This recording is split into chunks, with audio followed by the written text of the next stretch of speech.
Seigneur, nous voulons te recommander tous ceux qui sont fidèles, tous ceux qui vont nous suivre à ce moment, quel que soit le lieu, l'endroit où ils se trouvent. La Bible dit, tu envoyas la parole et la parole guérit. Ta parole, c'est comme une épée à double tranchant. Je crois que ta parole est capable de les restaurer. Ta parole est capable d'essuyer leurs larmes. Ta parole est capable de les relever. Ta parole est capable d'opérer les miracles dans leur vie, de les guérir de toute maladie. Ta parole est capable de donner la forme. Oh Seigneur, tu te sers de ta parole pour nous diriger, pour nous guider. Je prie pour que tu répands une onction spéciale, que tu répands une onction particulière, une onction illimitée ce matin. Déverse ta puissance. Je prie pour que tout genou fléchisse, que toute langue confesse que tu es le Seigneur des Seigneurs, que tu es le Roi des Rois. Je prends autorité maintenant contre tout esprit d'incrédulité, contre tout esprit d'opposition dans le nom de Jésus. Je ramène cela à la soumission de ta parole. Je ramène cela à l'obéissance de ta parole. Au nom de Jésus, que tous les plans, les projets, les manœuvres du diable échouent maintenant. Je prie pour que tous ceux qui me suivront puissent être bénis, que leur vie soit transformée, que les portes qui étaient fermées dans leur vie s'ouvrent, que le ciel leur soit favorable, que tu arroses leur vie. Je prie pour que tu répands la pluie dans leur vie, qu'ils soient abondamment bénis, que tu leur donnes la joie, la paix. Je prie, Seigneur, pour que tu puisses arrêter la tempête dans leur vie. Merci parce que tu es au contrôle. Il n'y a rien qui peut nous arriver sans que tu l'aies ordonné. Sois béni à jamais. Au nom de Jésus, nous t'avons ainsi prié. Amen. Nous allons voir maintenant, Dieu accorde la sagesse. Nous avons besoin de la sagesse de Dieu pour faire le choix. En même temps qu'il laisse aux chrétiens, aux croyants, la liberté dans les décisions à prendre, Dieu lui accorde la sagesse pour faire des bons choix. C'est ça la profondeur, la grandeur de Dieu. Il nous laisse la liberté, mais il nous donne la sagesse pour que nous ne puissions pas nous tromper, pour que nous puissions prendre de bonnes décisions. Lisons Proverbes chapitre 2, verset 6. Car l'Éternel donne la sagesse.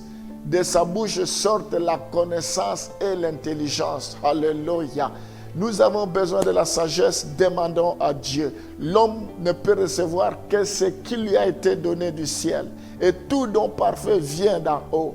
Tout vient de Dieu. Nos enfants ne sont pas intelligents. Nous devons demander l'intelligence à Dieu. Nos enfants ne sont pas sages. Nous devons demander la sagesse. Nous ne devons pas les condamner. Nous ne devons pas le ridiculiser, le minimiser pour dire qu'il ne vaut rien, qu'ils sont nuls. Non, Dieu est capable de leur donner la sagesse. Dieu est capable de te donner la sagesse pour gérer ton mariage, pour gérer ton couple, pour gérer ton mari, pour gérer ton épouse, pour faire face à tous les problèmes qui peuvent se poser. Il nous faut la sagesse. Avant de décider, nous devons recourir à la sagesse de Dieu, à l'intelligence de Dieu, dans toutes nos décisions.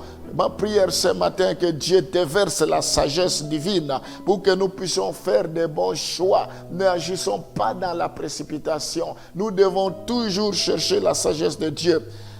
Mais le croyant est responsable de rechercher cette sagesse, de la demander à Dieu. Nous sommes des responsables de chercher cette sagesse. Quand bien même Dieu nous donne la sagesse, il met cela à notre portée, à notre disposition, mais il faut que nous puissions chercher, nous sommes des responsables pour chercher cela. Dans Proverbe 2, le verset 4 à 5. Si tu la cherches comme l'argent, si tu la poursuis comme un trésor, alors tu comprendras la crainte de l'Éternel et tu trouveras la connaissance de Dieu.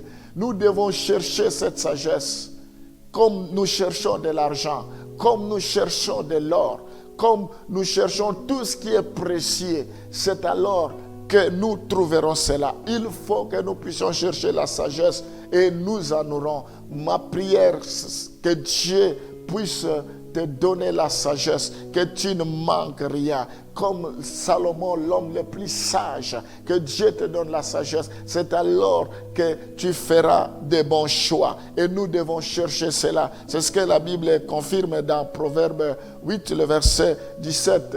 J'aime ceux qui m'aiment et ceux qui me cherchent me trouvent. Dieu dit, il aime ceux qui le cherchent.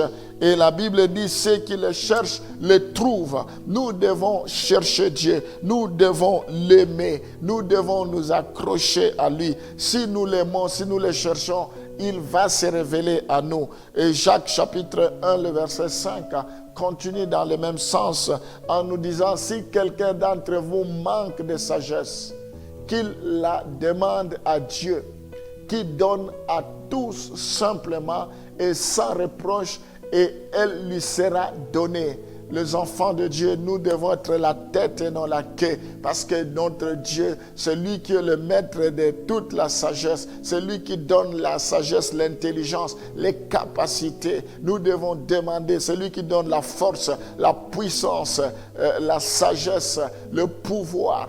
Tout vient de Dieu. Nous devons chercher cela. Alléluia. Oui, nous allons continuer.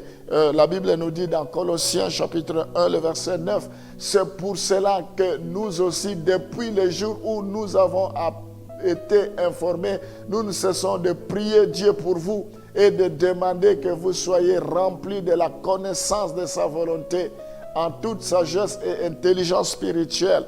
Nous voyons Paul ne cesse de demander la sagesse, de demander l'intelligence, de demander la connaissance de sa volonté en toute sagesse, intelligence spirituelle. C'est ce que nous devons demander. Cette nouvelle année, nous devons demander la sagesse. Nous n'avons pas droit à l'erreur. Cette nouvelle année, nous devons demander l'intelligence.